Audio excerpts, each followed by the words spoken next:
Luc, chapitre 22, versets 39 à 62.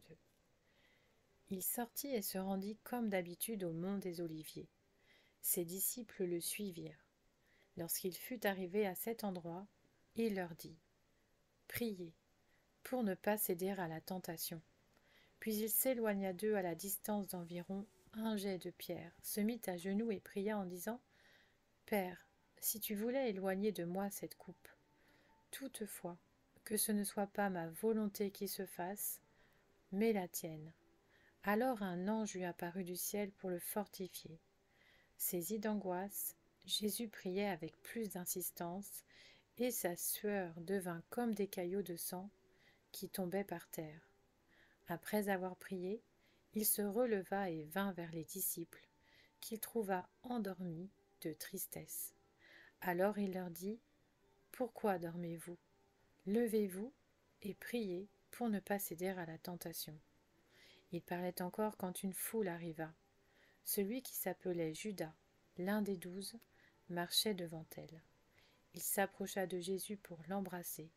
Jésus lui dit : « Judas, c'est par un baiser que tu trahis le Fils de l'homme. » Voyant ce qui allait arriver, ceux qui étaient avec Jésus dirent : « Seigneur, devons-nous frapper avec l'épée ? » Et l'un d'eux frappa le serviteur du grand prêtre et lui emporta l'oreille droite.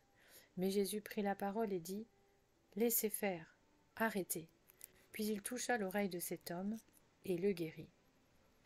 Jésus dit ensuite aux chefs des prêtres, aux chefs des gardes du temple et aux anciens qui étaient venus pour l'arrêter : « Vous êtes venus comme pour un brigand, avec des épées et des bâtons. J'étais tous les jours avec vous dans le temple, et vous n'avez pas mis la main sur moi.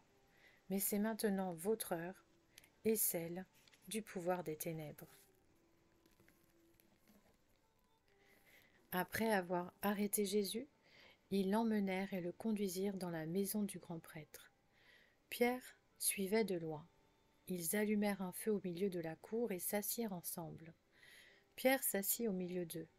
Une servante, qui l'avait vu, assis devant le feu et l'avait observé, dit : « Cet homme aussi était avec lui. » Mais il le renia en disant : « Femme, je ne le connais pas. » Peu après, un autre le vit et dit : « Toi aussi tu fais partie de ces gens-là. » Et Pierre dit à l'homme : « Je n'en fais pas partie. » Environ 1 heure plus tard, un autre insistait, disant : « Certainement cet homme était aussi avec lui, car il est galiléen. » Pierre répondit : « Je ne sais pas de quoi tu parles. » Immédiatement, alors qu'il parlait encore, un coq chanta.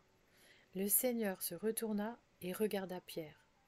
Pierre se souvint alors de ce que le Seigneur lui avait dit : « Avant que le coq chante, aujourd'hui, tu me renieras 3 fois. » Il sortit et pleura amèrement.